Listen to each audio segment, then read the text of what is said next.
And as you know, not too many years ago, probably about 100 years ago, the dollar was defined as 1/20th of an ounce of gold. Today, it's essentially 1/900th of an ounce of gold, and they wonder why the dollar is getting weak. But anyway, this is 30 foot long, and the American government says, "Oh, they're threatening us. We better do something about it." Speedboats with submachine guns on it. But this whole idea that there could be a precipitating event like that scares the living daylights out of me, because some in Congress in Washington today want to spread this war. We want to end this war. We don't want the war to spread. In 1953, our CIA participated in the overthrow of an elected leader in Iran and put in the Shah, and we've suffered consequences and continue to. We're still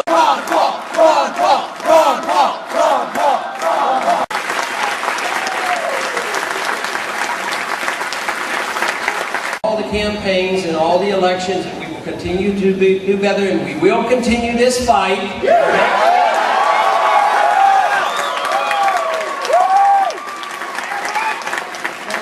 to realize that not only hundreds or thousands, maybe hundreds of thousands of people now have heard this message. Some had heard it and forgotten about it, some had dropped out, some have never been involved, and the young people are rallying. They hear about this and they say, "This is exciting," and they've added it up and they figure out that they're not going to get much out of the system that we have, and they understand that freedom really works.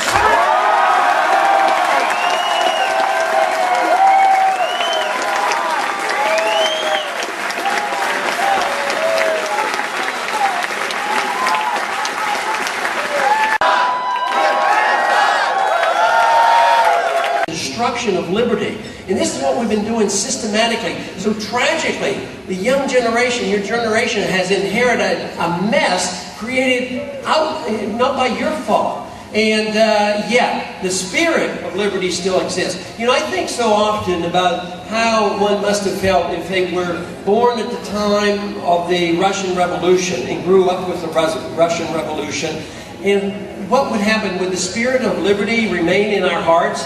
But it did. Even in the Soviet Union, when you think of the life of Solzhenitsyn, I mean, he came out of the Soviet Union. Nothing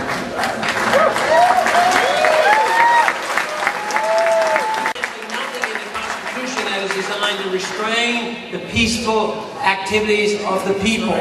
And unfortunately, we have lost that. But right now, we're at a turning point. The system is not viable. We cannot maintain our empire. We cannot continue to take care of our people by merely deficit financing and printing money. We can't continue to borrow $800 billion overseas, including the need to borrow from China and Japan and Saudi Arabia. This will come to an end. It doesn't have to end badly. This is the reason why we should be very happy that we have an answer. We have the traditions. The Soviet system had much greater tragedy as it ended because they didn't have our traditions. We at least had the Constitution that we used to follow. We used to know what sound.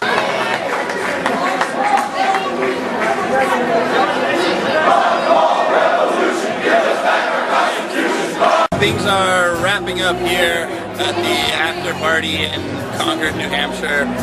I'm not even sure what percentage Ron Paul has right now, probably 9%. The speech was great.